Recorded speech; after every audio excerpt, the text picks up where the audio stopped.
Boa noite, pessoal. Sejam muito bem-vindos à nossa live de hoje.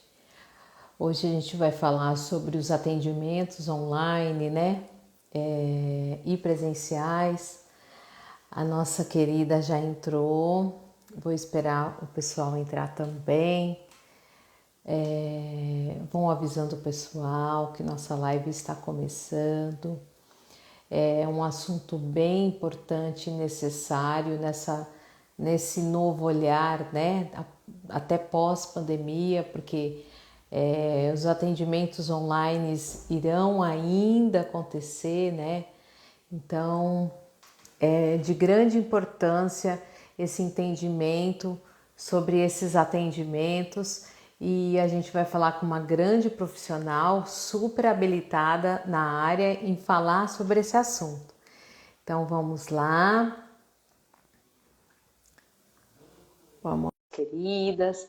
A Joseli também já entrou, nossa querida intérprete. Boa Olá, noite! boa noite, Samantha. Boa noite a todos. Boa noite, Josi, nossa querida. Boa noite, boa noite. Boa noite, todo mundo de novo. Quero agradecer vocês duas e também a todos que estão aqui, que vão ainda assistir também, né? Porque a live depois a gente multiplica ela de pessoal. E muito obrigada, viu, tá, por estar aqui com a gente. Obrigada, Samantha. Eu que agradeço o convite. Eu já acompanhava o seu trabalho, mas a gente não tinha ainda conversado, né? Então, assim, fiquei muito feliz e muito honrada com o seu convite. Josi, boa Eu, noite. Muito obrigada também. Tá, eu faz tempo que tô te olhando. É porque assim, as demandas são tantas, né? Que eu falo assim, a gente tem que ir devagarzinho. Mas se eu pudesse, eu pegava todo mundo na mesma semana. Mas muito obrigada. Eu acho que tudo acontece na hora certa. Agora a gente está no momento de falar sobre esse assunto, né? Porque esse assunto pós-pandemia também, que muitas coisas, os atendimentos, a educação, ela com essa pandemia veio para mostrar muita coisa, né? Muita coisa ruim, mas também muita coisa boa, né? Que a gente tem outras formas de ensinar, outras formas de atender, que consegue pegar mais atendimentos com qualidade, né? Então, assim, eu acho que é de grande valia nesse momento a gente falar sobre esse assunto, sobre atendimento online, esse olhar, né? Então, assim, eu sou muito grata mesmo em você aqui com a gente. Então, assim, eu queria que você se apresentasse, né? Um currículo impecável. A gente não vai dar para ela falar inteiro, tá? Porque é impecável, mas ela vai abordar um pouquinho sobre ela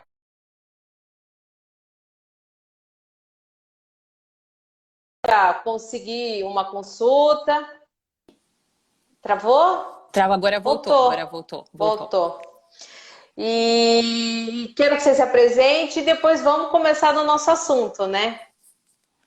Bom, mais uma vez agradeço o convite. Vou falar um pouquinho da minha formação, porque isso também vai afetar nos atendimentos, né? E como os atendimentos online eles começaram a acontecer. A minha formação inicial é em letras português, e já nesse período eu comecei a atuar com a educação de jovens e adultos. Em seguida, eu senti a necessidade, né, lógico, de continuar estudando, fiz a pedagogia, e aí eu comecei a trabalhar em escolas aqui em São Paulo, escolas particulares, e depois eu fiz a especialização na psicopedagogia. Hoje, qual que é a minha atuação?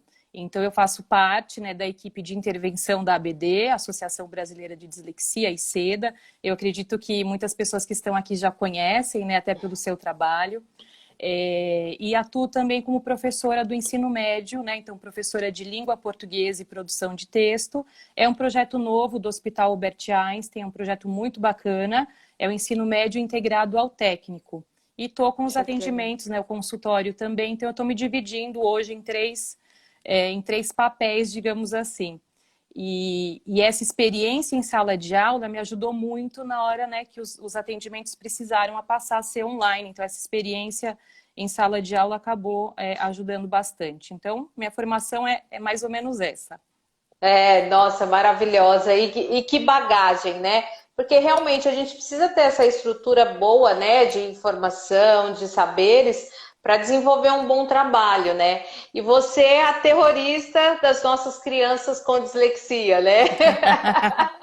No bom sentido. No bom sentido. É a mais amada e mais odiada, né? Em algumas circunstâncias, né? Meu filho, gente, ele tem pavor, mas é tão querida a professora dele de português, né? Que acaba se tornando a coisa mais fácil, né? E o que importa aí nesse momento até é empatia e realmente os saberes. Então vamos lá. Que mudança, que olhar você acha que aconteceu nesses atendimentos online? Né? O que mudou? Eu acho que assim, eu tinha um certo preconceito, né, com assim aulas, cursos EAD, nunca tinha parado para pensar na possibilidade de um atendimento online. Eu não era uma coisa que eu não parava muito para pensar, não era a realidade. Mas com a pandemia a gente teve que se adaptar e todo mundo teve que se adaptar muito rápido. Por eu estar em sala de aula, então nós tivemos uma reunião, vou te dar um exemplo do que aconteceu, né? Nós tivemos uma reunião na segunda-feira, na quarta-feira minha aula já era online. Então a gente precisou entrar em contato, né, com todos os recursos, as ferramentas e aprender muitas coisas que a gente não sabia, não conhecia para a aula de fato acontecer. E aí, quando a gente percebe que a aula online ela acontecia e estava dando certo, ela tinha que dar certo, eu falei, bom, eu acho que para o atendimento também é uma possibilidade, né? Todo mundo teve aí que se adaptar. Então, aqueles pacientes que eu já estava com eles, a gente mudou para o online. Só que alguns ajustes é lógico que a gente teve que também que fazer. Por exemplo, o tempo. Né? Então, assim, no atendimento online, a gente precisa levar em consideração que tem um esgotamento de tela, todo mundo muito sobrecarregado, muitas horas na frente do computador e do celular. Então, acho que o tempo é a primeira coisa assim, que me vem à cabeça, né? Então, eu diminuí um pouco o tempo do atendimento para não ficar algo muito cansativo. Ontem, a minha paciente falava assim para mim, quando eu tenho terapia e quando eu tenho encontro com você, eu fico mais cansada, eu fico muito cansada. Porque tem, né? A gente sabe que tem um esgotamento mesmo. As atividades, eu comecei a usar, então as ferramentas que estariam ali mais acessíveis, eu comecei a usar. Por exemplo, no atendimento presencial, eu nunca usei uma música, né? Coisas que a gente não pensava ali no momento, tocar uma música para o paciente. E no atendimento online, isso eu acabei fazendo. Então, vídeos, músicas, uma adaptação dessas atividades que já são feitas, então não é possível jogar ali, estar ali jogando com o paciente, mas você tem vários recursos que você pode utilizar. Então, é possível, é algo que dá certo, né? Precisa de um envolvimento muito grande do paciente, da família, da escola, mas é algo que a gente percebe que, sim, ele dá resultados. Né? Eu como família, né, que tem os atendimentos online ainda até hoje, que ainda estou esperando, eu sou meio medrosa, as crianças ainda estão em casa, tenho um filho com asma, então assim, tenho maiores cuidados, então tudo está online ainda.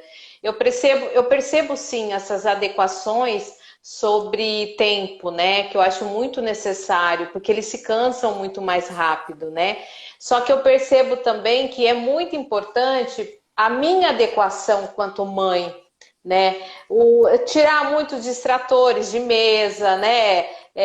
Desligar a televisão, muito barulho. Então, esses momentos de eu quero assistir alguma coisa, de repente eu desligo para não ter barulho naquele atendimento. Então, assim, a parceria da família também tem que se envolver nesse atendimento online, né? Porque senão não flui, né? Exato, então assim, o que você falou é super importante. Então assim, a família precisa perceber, o paciente precisa perceber que ele está em casa, mas é um momento ali para levar a sério, é um trabalho, vai ser um atendimento como se ele estivesse no consultório. Então, barulhos externos, a gente, né, precisa evitar. Às vezes as pessoas, por estarem em casa, elas acabam ficando mais à vontade. Então, assim, são coisas que a gente precisa também ir mostrando, nessa adequação de postura também, né? a parceria não só da família, da escola também, né? Os profissionais estarem abertos para conversar com os outros profissionais que atendem as crianças. Mas eu acho que a gente está conseguindo... essa adaptação foi rápida, eu acho que é algo que veio para ficar. Não sei ainda se substitui, né, o atendimento presencial. Eu acho que em alguns casos, sim. Por exemplo, eu tenho pacientes que eu nunca encontrei presencialmente, porque são fora do estado, né, moram fora de São Paulo. Um paciente que mudou agora de país, então, assim, eu não sei quando eu vou encontrar. Uma preocupação que eu tinha era com relação ao vínculo, né? Como é que a gente vai fazer? Vai ter um vínculo afetivo com uma pessoa que não está ali, você não está vendo, você não está presencial com uma pessoa. E é possível sim, né? Então, com os encontros semanais, quando você demonstra se importar verdadeiramente com a pessoa e ela sente isso, você também consegue criar esse vínculo mesmo estando longe, né? E em questão de materiais, né? Porque assim, você tinha seu armário lá prontinho para receber o paciente, né? Quanto o professor também, né? Teve que se reinventar, né? Como que você coloca hoje, a gente está falando mais focado não na escola, mas em atendimentos, né? Como você agora está utilizando materiais para essas aulas online, né? Atendimentos online? Muitos recursos que são usados nas aulas, que os professores já utilizam em sala de aula, ou que aprenderam nesse momento, eles também podem ser adaptados para o atendimento online. Por exemplo, o Padlet, que é um mural digital, era algo que eu não usava antes e que agora virou uma super ferramenta. Eu uso em todos os atendimentos, então é como se fosse ali um portfólio. O Padlet ele é super fácil de você usar. Você consegue colocar, eu organizo por datas e o objetivo, né, de cada encontro e a atividade. Então, fica ali todo registrado. E o paciente ele consegue digitar.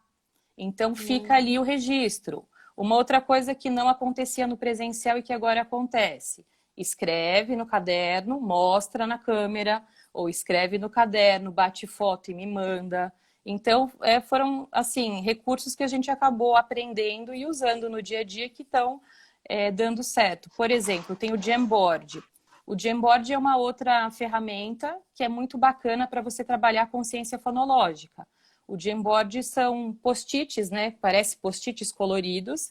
E eu já trabalhei, por exemplo, um adolescente que ele teve um diagnóstico tardio de dislexia e a gente está no momento ainda de alfabetização. Então eu uso bastante com ele para ele criar essa consciência fonológica. Se a gente pensar em criação de vídeos, tem o Flipgrid, que pode ajudar bastante também. Eu uso muito, até com esse paciente específico, o WhatsApp. Por que não mandar um áudio? Por que não escrever ali algumas coisas para o paciente ler e falar, olha, você escreveu tais palavras. Então a gente tem que usar a criatividade e usar todas essas ferramentas que estão à nossa disposição. E aí eu poderia dar outros exemplos, né? A própria lousa do Zoom, quando você está eu uso muito o Zoom, né? Tanto para aula quanto para os atendimentos. Ela tem uma lousa ali em branco que você consegue escrever, o paciente também consegue. Criação também, o Kahoot, dá para a gente fazer eles podem fazer quiz, elaboração de perguntas.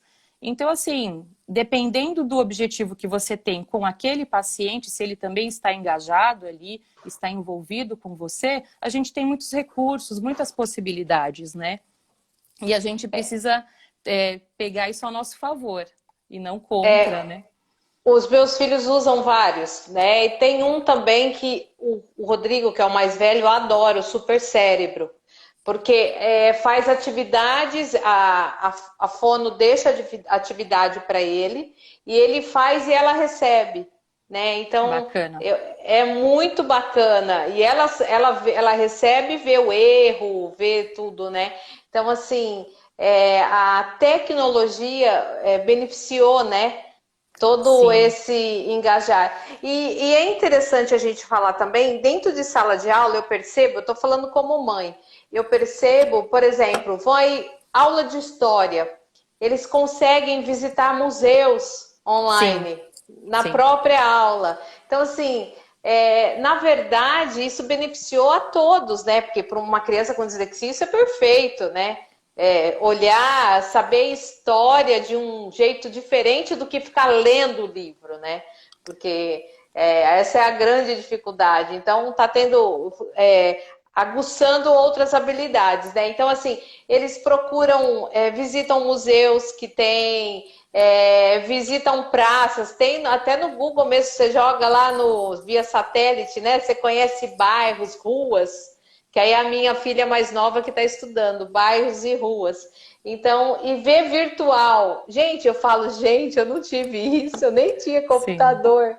Como que tá bom hoje, né, para o É professor? muito, É é, trabalhoso, mas é muito interessante. Às vezes eu fico pensando, lógico que não tem, né, algo de positivo na pandemia, mas se a gente não tivesse essas dificuldades e esse isolamento, talvez a gente não conhecesse, não fosse atrás desses recursos. Tem coisas que eu uso hoje, tanto na aula quanto no atendimento, que eu pretendo continuar usando.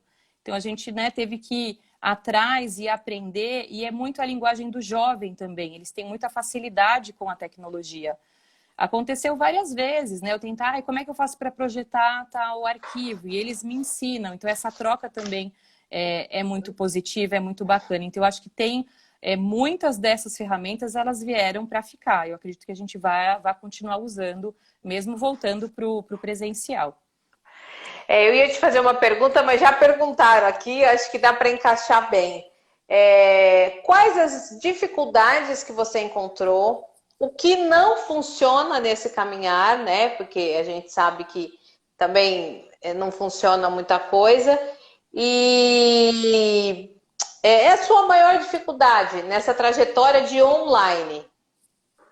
Eu acho que a gente tem que pensar, a gente falou bastante de coisas positivas, as ferramentas, mas a gente tem que pensar também que essa realidade, infelizmente, não é acessível para todos.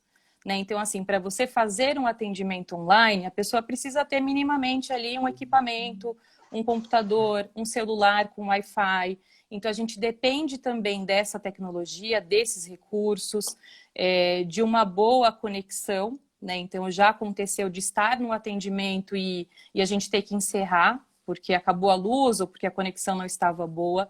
Então, tem essa questão da dificuldade.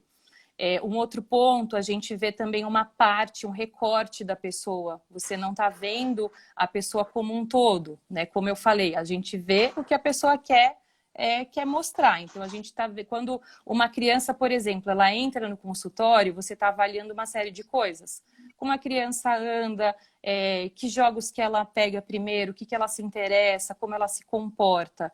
E no atendimento online, abriu a câmera, eu até brinco que é uma caixinha de surpresas, eu nunca sei o que vai abrir ali, né? Porque eu já me surpreendi algumas vezes nessa relação online. Então, a gente vê um recorte de uma situação. Né? Então, eu acho que isso é um ponto que é uma dificuldade, sim. Uma outra dificuldade, como é que a gente vai avaliar uma criança, por exemplo, uma criança de 8 anos do online? Eu não avalio online, eu acho que não é possível, não me sinto capacitada para isso. Então, os menores, né, crianças de 8 anos, por exemplo, eu atendo ou no consultório ou na ABD. Né? Tem que ser, a gente precisa ali do presencial. Esses atendimentos online que eu estou me referindo são, na maior parte, adolescentes e adultos também. Então, assim, eles já têm uma maturidade para usar também, né? O paciente precisa conhecer também essas tecnologias, como é que a gente vai entrar no Zoom, como eu preciso me portar nesse atendimento. Então, tem uma questão de faixa etária também, né? Então, acho que as dificuldades são essas. Existem outras, né? De materiais de adaptação. A gente tem que correr muito atrás de coisas que sejam possíveis. Às vezes eu te falo, nossa, tem um jogo que é super bacana, que daria para usar. E no online não consigo substituir isso por um outro jogo, que eu gostaria de estar ali, né? Fazendo no presencial. Então, tem muitas dificuldades também, né? Você me lembrou de uma coisa que a neuropsicóloga do meu filho, quando eu levava ele em atendimento, ela falava que a espera já é uma consulta. né? A espera do próprio que vai ser atendido e da família, né? Como eu me comporto, como que ali, ela analisava ali todo um quadro, né?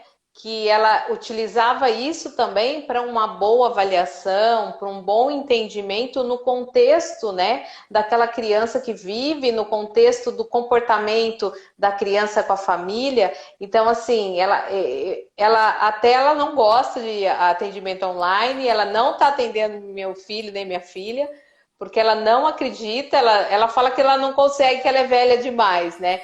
Mas assim, eu acho que realmente esse afeto, né? Essa pegada, assim, acho que faz falta nesse atendimento, né? Sim, exato. Esse vínculo maior, né? Esse vínculo maior, ele é muito importante. Por isso que eu acredito que os menores é mais difícil, né? Pensando assim na escola.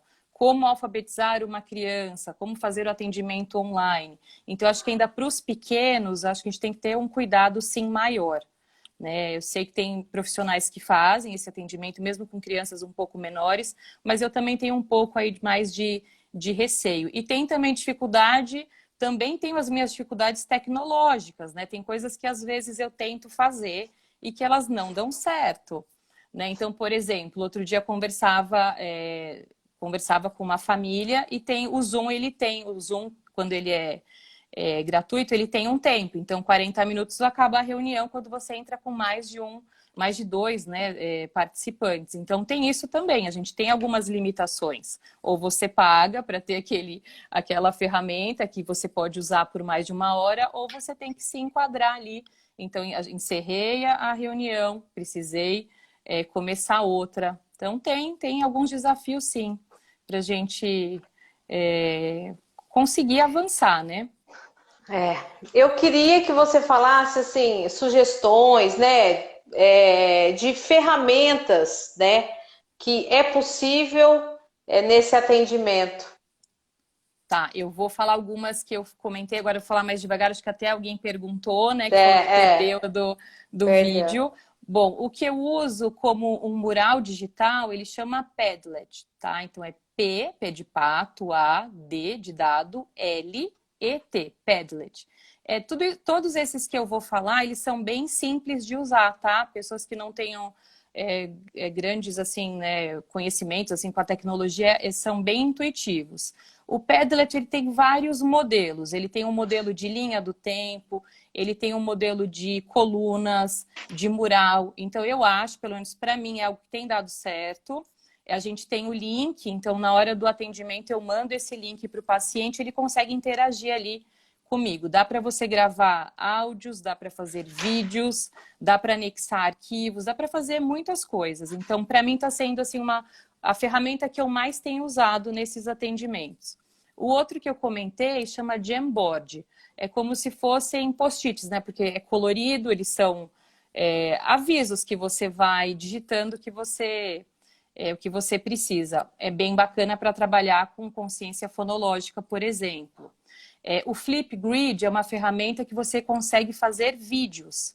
Então, o paciente ele consegue fazer, por exemplo, uma apresentação. Você dá um tema e ele vai montar ali uma apresentação. Você consegue trabalhar, então, o planejamento, trabalha a oralidade. Então, tem uma série, o roteiro, né? Como é que vai fazer o roteiro para essa apresentação. Então, envolve várias habilidades que eu acho bem bacana. Os alunos gostam bastante também, os pacientes, porque tem tem filtro, então você consegue colocar chapéu, você consegue colocar óculos, ele é bem interativo. Então, acho também uma dica, uma sugestão que eu acho que é bacana. Já comentei da lousa, né, do Zoom, também é algo, na hora que você entra no Zoom, você tem a possibilidade dessa lousa, de ter uma interação.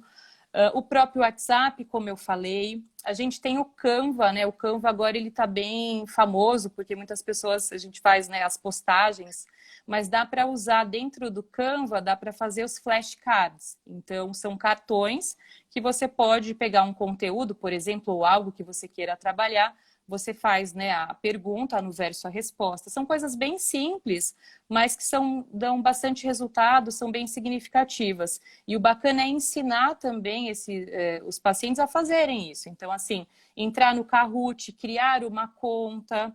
Então, você vai preparar, por exemplo, um quiz sobre você, sobre a sua vida. Eu tive uma vez um paciente que ele montou o Kahoot dele, né, sobre ele, depois ele brincou com o pai e com a mãe. O pai e a mãe tinham que responder para ver se acertavam. Então, assim, são atividades lúdicas e que ajudam bastante. E isso me veio uma ideia, podemos fazer um post sobre Sim, essas ferramentas. Muito sim, bom, porque é uma informação muito boa, né, para a gente, mesmo voltando, né, dentro de sala de aula, algumas escolas, né, não, a minoria que tem tablets dentro da escola, que tem computadores mais, né, acessíveis aos alunos, também pode, dentro de sala de aula, trabalhar, né, com esses sim. materiais. Sim, todos esses materiais que eu estou comentando com você são materiais que eu uso também em sala de aula, com objetivos diferentes, né? São adolescentes que estão no ensino médio integrado ao técnico, é outro objetivo, é outro contexto. Mas você sabendo adaptar, você tendo bem claro qual que é o objetivo, você consegue adaptar. Tem uma outra ferramenta que chama, eu falo Mentimeter, acho que a pronúncia é Mentimeter, mais correta. Eu uso muito, por exemplo, no início né, no primeiro encontro com o paciente, eu pergunto quais são as suas expectativas, né? O que você espera desses atendimentos? O que será que uma psicopedagoga faz? Muitas vezes eles chegam e eles não têm muito ideia do que vai acontecer. Esse Mentimeter, eles conseguem entrar e fazer, dá para fazer nuvem de palavras, dá para colocar, vai responder alguma coisa, uma pergunta que eu faça. Então, também é uma ferramenta que dá para usar, sim, e depois você fica, né? Então, o que eu fiz? Você pega esse resultado, faz lá, baixa o PDF, aí eu coloco no Padlet e fica o portfólio. Quando, por exemplo, você vai dar a devolutiva para os pais ou vai conversar para contar como estão os atendimentos, está tudo ali já registrado, fica mais fácil até para a família entender, né, qual que é o percurso, as conquistas, quais os desafios ainda que precisam ser enfrentados. Então, eu acho essas estratégias bem bacanas. É. E falamos das vantagens, falamos das desvantagens, mas em geral, você acha que isso dá algum resultado, que você consegue ter algum andamento, ou é bem singular esse caminhar de dar resultados, né? O trabalho se efetivar lá no final do seu objetivo? A gente sabe que o trabalho, né, os atendimentos, leva tempo, né? Então, assim, o processo terapêutico, o processo psicopedagógico é algo que leva tempo. Então, assim, os resultados, eles também demoram um pouquinho para aparecer.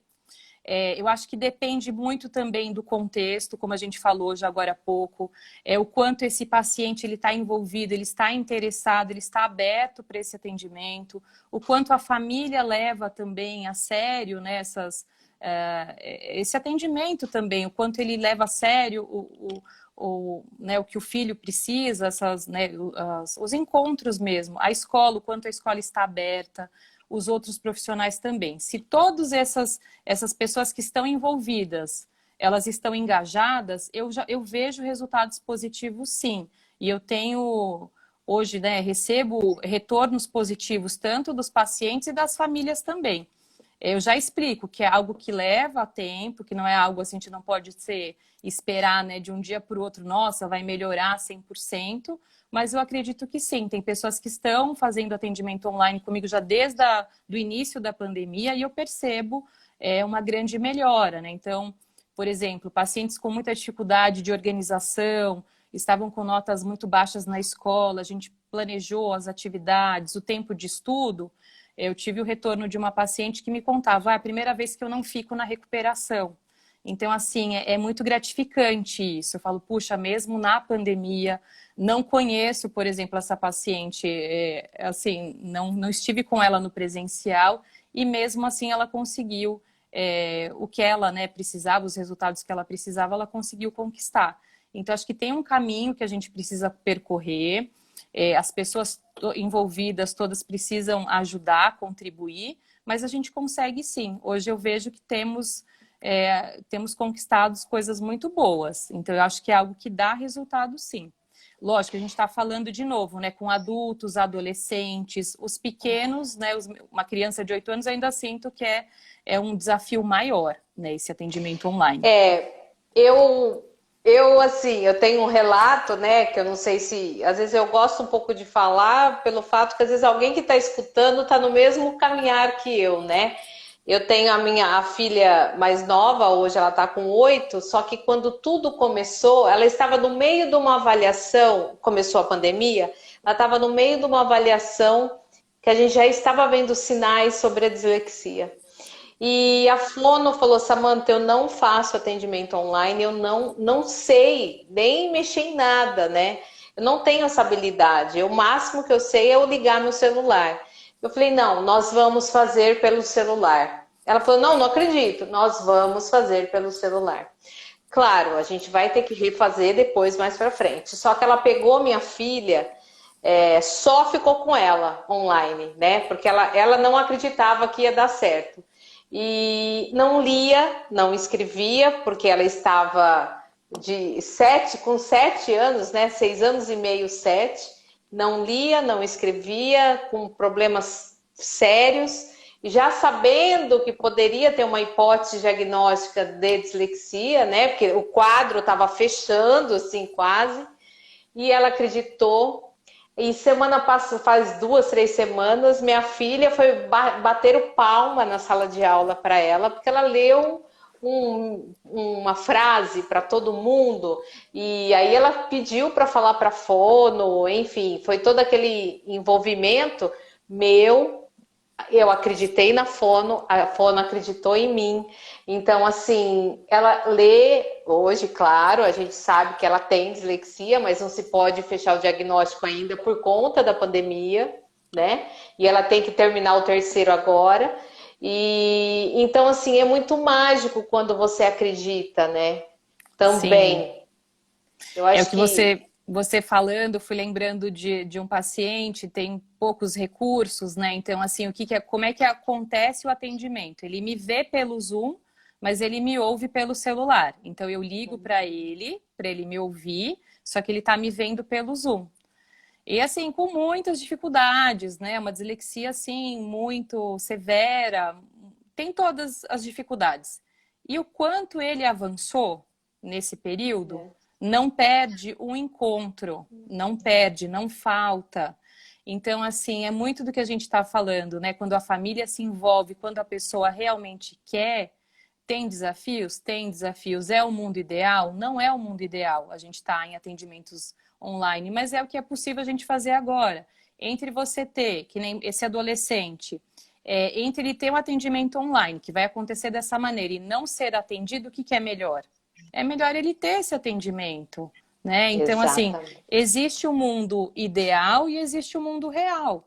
O ideal seria todas as pessoas terem acesso ao diagnóstico, terem recursos. A gente sabe que as terapias, uma avaliação psicopedagógica é algo que é caro, nem todos têm acesso. Um atendimento psicopedagógico é algo que é caro, né? Não são todas as famílias que têm esses E o, recursos. Então, se a e gente o, puder. E o convênio médico bem ressaltar que é muito difícil nessa área a psicopedagoga ser aceita nesse tratamento. A fono ainda e os médicos ainda a gente consegue muita coisa na justiça com o plano médico. Mas essa avaliação especialmente não tem, gente. Não tem. É muito complicado, e quando a gente fala em avaliação psicopedagógica, a gente também está falando em uma equipe multidisciplinar, né? Então, assim, quantos profissionais estão ali envolvidos para fechar um diagnóstico? Então, assim, a gente precisa tem o psicólogo, tem o psicopedagogo, a gente tem a fono, então é algo que, infelizmente, não é acessível para muitas pessoas. Então, é o que eu penso, assim, o ideal seria estar ali com o paciente, que todo mundo tivesse essa possibilidade, mas não é possível, a gente vai tendo que se adaptar da melhor maneira possível, né? O importante é acreditar também, né? Você ter uma boa profissional e acreditar, porque teve momentos nesse caminhar que não foi fácil, de um atendimento ser 20 minutos, porque ela não estava na pegada do atendimento. Por mais que aqui é assim, tem obrigações que não tem escolha. É fazer fono, fazer terapia, ir para a escola, não tem escolha. O que ela quer fazer, aí tem escolha, mas tem momentos que você tem que pôr o pé no freio. Falar assim, realmente hoje não vai. Então, às vezes é melhor não fazer, né? Dar um Exato. tempinho, mas faz só 10 minutos mesmo para parecer que fez. E, né? Porque ela tem que cumprir, ela tem. Sim. Aqui em casa é assim, não É tem escolha. responsabilidade, né? Tem que ter a responsabilidade e o É, compromisso, tá certo. mas eu gosto muito, eu acho que a rotina, gente, para qualquer criança. Tá rodando? Travou? Eu tô te Travou, ouvindo, né? eu tô te ouvindo. Tá. E agora voltou? Voltou, tô te vendo, tô te Então, ouvindo bem. tá. É porque aqui ficou assim. Eu acho que tem, eu acho não, eu tenho certeza, a rotina e combinados, né, que a mãe e o pai manda, tem que ser assim. Isso é saudável para a criança. Eu acho muito saudável. Isso é um processo, é o que eu falo, que a família é o processo terapêutico da criança também. Não é só o consultório 2 horas, que você gasta uma fortuna e 2 horas lá. Mas se a gente não ter essa base como rotinas, combinados, né? O que pode fazer, o que não pode, e o pai e a mãe manda, né? Assim, não, eu tô falando bem grosseiramente, mas assim, para a gente entender esse quadro. Eu acho que aí começa o sucesso. Exato. Eu acho que os profissionais todos envolvidos, lógico, a família, precisam falar a mesma língua, né? Porque também, senão a criança ela fica muito perdida. Se no consultório tem todo um tratamento, chega em casa, é algo completamente diferente, aquilo que foi combinado não se faz, ou se a escola tem uma visão também muito diferente, aí fica complicado, a criança fica perdida, em vez de ajudar, a criança vai ficando É. cada vez mais confusa. Tem uma pergunta aqui que eu quero falar, eu vou fazer, porque eu acho que, assim, né, você é mais habilitada para falar. Qual seria a melhor terapia para um resultado rápido? Depende. Essa pergunta é a pergunta assim, depende, né? A gente está falando assim, 1 milhão de dólares, meu amigo. não é?